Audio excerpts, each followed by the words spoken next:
funérailles nationales du président haïtien assassiné Jovenel Moïse ce vendredi, des tirs d'armes à feu ont retenti à l'extérieur de l'enceinte alors que la cérémonie était placée sous haute sécurité.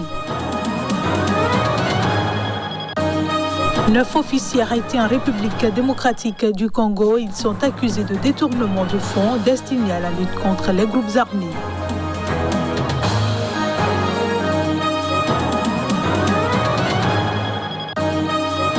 Et puis la peine de mort abolie en Sierra Leone par vote à l'Assemblée nationale. Elle sera désormais remplacée par une peine d'emprisonnement à perpétuité ou un minimum de 30 ans.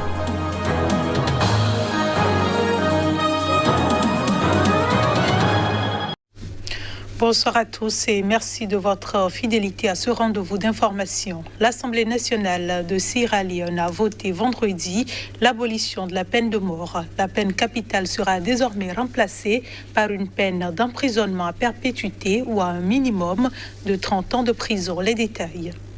Lors d'un vif débat vendredi entre les 146 membres de l'Assemblée nationale, le chef de la majorité parlementaire a appelé ses collègues à voter l'abolition de la peine de mort. Veuillez comprendre que nous faisons ce sacrifice pour nous conformer aux meilleures pratiques internationales pour le pays, a-t-il dit lors de la séance.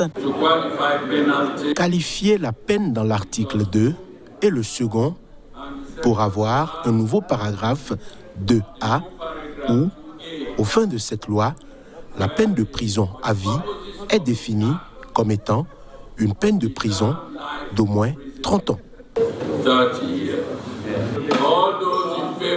Tous ceux qui sont en faveur de la motion disent oui, tous ceux qui sont contre disent non. Les oui l'emportent. Ce vote intervient alors que la peine capitale est de plus en plus rare en Afrique. Le Malawi l'a ainsi aboli en avril et le Tchad l'année dernière. Le président Julius Maada Bio doit encore promulguer le texte. En mai, le vice-ministre de la Justice a annoncé que le gouvernement allait abolir la peine de mort pour faire respecter les droits humains fondamentaux des Sierra-Léonais. La constitution sierra-léonaise de 1991 prévoit la peine capitale pour le vol aggravé, le meurtre, la trahison et la mutinerie. Dans le pays, les dernières exécutions ont eu lieu en 1998, quand 24 officiers de l'armée ont été mis à mort après une tentative de coup d'État un an auparavant. Selon Amnesty International, fin 2020, on comptabilisait 144 pays abolitionnistes en droit ou de facto, c'est-à-dire n'ayant pas procédé à des exécutions au cours des 10 dernières années, soit près des 3/4 des États dans le monde.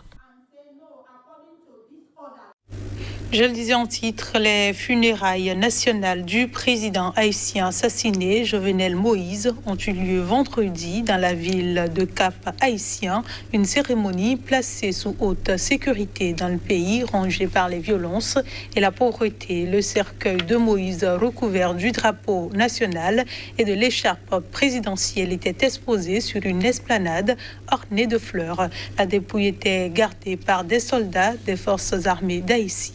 Les précisions. Les Haïtiens ont rendu vendredi un dernier hommage sous haute sécurité à leur président assassiné, Jovenel Moïse, lors de funérailles nationales dans une ville où ont éclaté des violences venant illustrer l'instabilité du pays.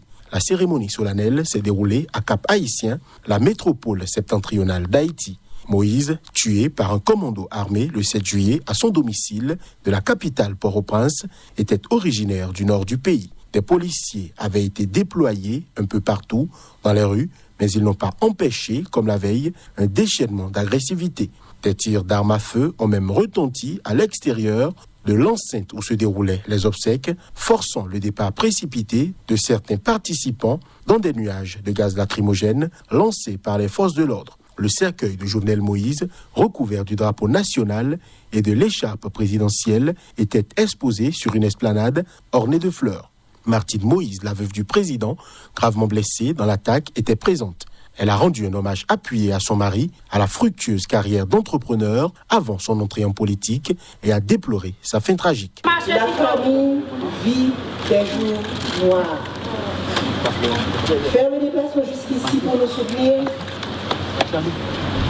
pour dire au revoir à mon président, à mon mari, mon ami, le père de mes enfants. Est est une bande de sympathie qui procure force et courage à toute la famille et l'aide à surmonter ces épreuves. Des représentants de délégations étrangères, du corps diplomatique et les membres du gouvernement s'étaient succédés auparavant pour lui présenter leurs condoléances. Présent à Cap-Haïtien, le directeur général de la police nationale, Léon Charles, a notamment été pris à partie jeudi par des habitants qui lui reprochaient d'avoir échoué à protéger le président Moïse, l'enfant du pays. En République démocratique du Congo, moins 9 officiers de l'armée ont été arrêtés dans la province de l'Ituri. Certains parmi eux sont en prison depuis dimanche dernier. Ils sont accusés de détournement de fonds destinés à la lutte contre les groupes armés dans cette province, placée par le président Félix Tshisekedi en état de siège. L'armée congolaise a annoncé que 8 officiers de l'armée et 1 de la police soupçonnés de détournement de fonds alloués aux opérations militaires dans le nord-est de la République démocratique du Congo ont été arrêtés. Après contrôle et vérification, il est avéré qu'il y a des anomalies, des preuves de malversation et des détournements, a déclaré à la presse le major Djerik Belou, porte-parole de l'inspection générale des forces armées congolaises. Ces pratiques ternissent l'image des forces de défense et de sécurité. Les auteurs de ce détournement sont mis à la disposition de la justice militaire pour approfondir les enquêtes. Ils sont détenus en prison en vue de répondre de leurs actes, a-t-il ajouté. Refusant de donner des détails sur les montants détournés, le major Djerik Belou s'est limité à égrener les noms des officiers arrêtés lundi, dont les grades vont de capitaine à colonel.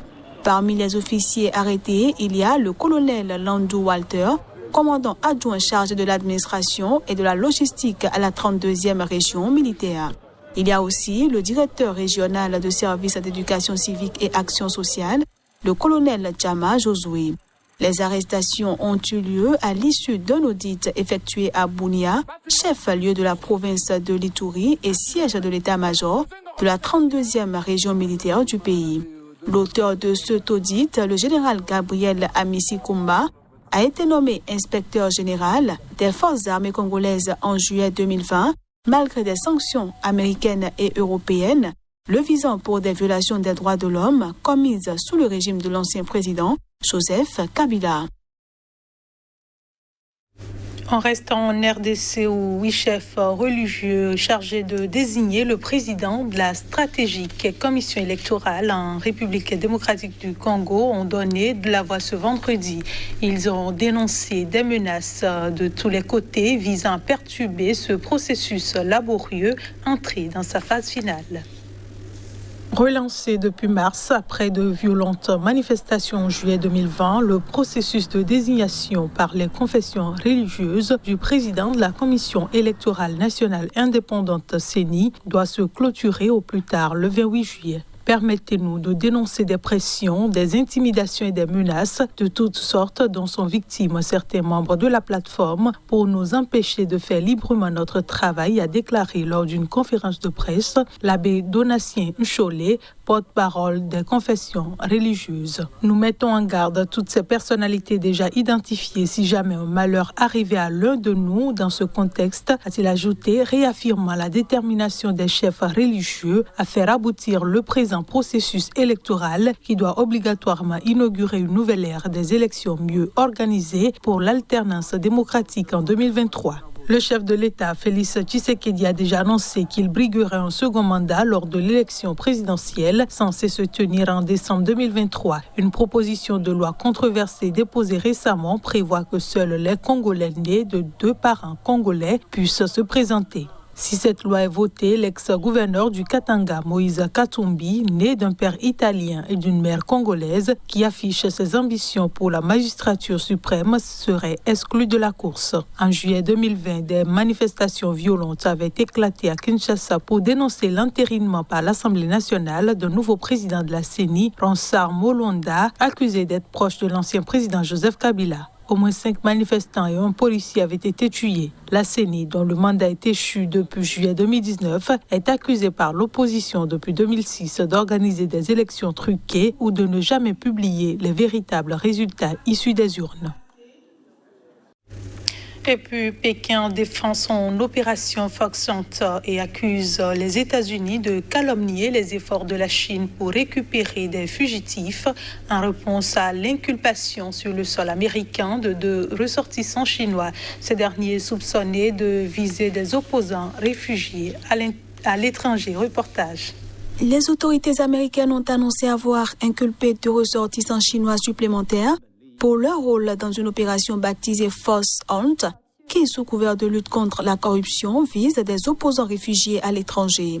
Suite à cette inculpation, Pékin a accusé les États-Unis de calomnier les efforts de la Chine. La partie américaine ignore les faits les plus élémentaires et calomnie les efforts de la Chine pour récupérer les fugitifs et des biens volés. La Chine s'y oppose fermement.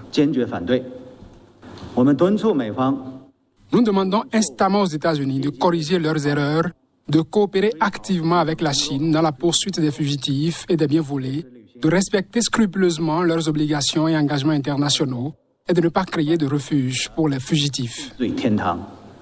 En octobre, plusieurs agents chinois avaient été inculpés et 5 arrêtés sur le sol américain pour avoir mené une campagne d'intimidation contre un de leurs compatriotes installés aux États-Unis.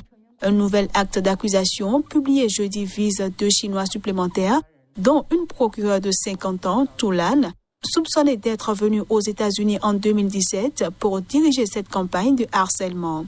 Selon les autorités américaines, l'opération Fox Hunt implique des brigades de rapatriement extrajudiciaire qui opèrent en toute clandestinité pour tenter de forcer des Chinois expatriés à rentrer en Chine.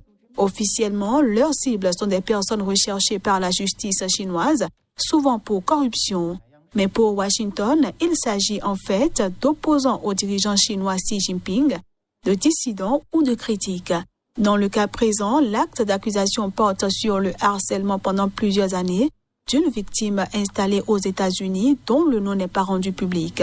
Selon ce document, les agents ont organisé la venue de son père aux États-Unis afin de le localiser, ont filmé sa fille adulte pour exercer des pressions sur lui et lui ont envoyé des messages de menaces. Selon les autorités américaines, ils ne sont pas parvenus à leur fin. Et c'est la fin de cette édition. Merci de votre attention. Restez avec nous. L'info revient dans un instant.